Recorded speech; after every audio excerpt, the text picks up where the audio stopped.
华视在地新闻，继续来看东部海华国家风景区管理处找来着专业的团队来收集到海底生物的影像，搁来做成着影片，放伫网络顶来播送，引起着袂少的讨论，嘛互人看到台湾的水。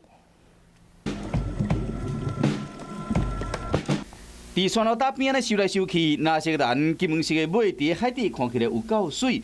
捌互当日电影当做主角，这对拿倒吊公甲母的拢对做伙，感情有够好。毋但安尼尔，佫会放金主甲卵，因为正是探真奇，也毋过嘛毋是所有鱼仔拢像因安尼。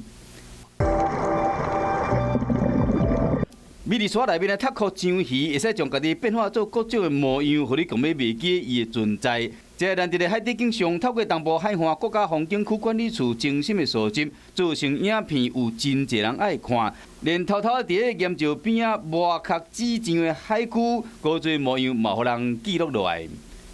这2年就开始一直累积他们比较特色的那个行为，这样。 海龟壳下骹有神经，然后卡着海草，就想要甲滤掉。台湾处将这难得一见的海洋生物一直记录落来，做成影片。上届互人赞叹的，就是这个红色的海麒麟，受震动的时，袂输是会跳舞的树叶啊。海龟里面体型最大的一种，这样哦。所以大家看到的时候会很惊艳，说它有各种不同的形象啊，然后也有不同的颜色非常鲜艳哦。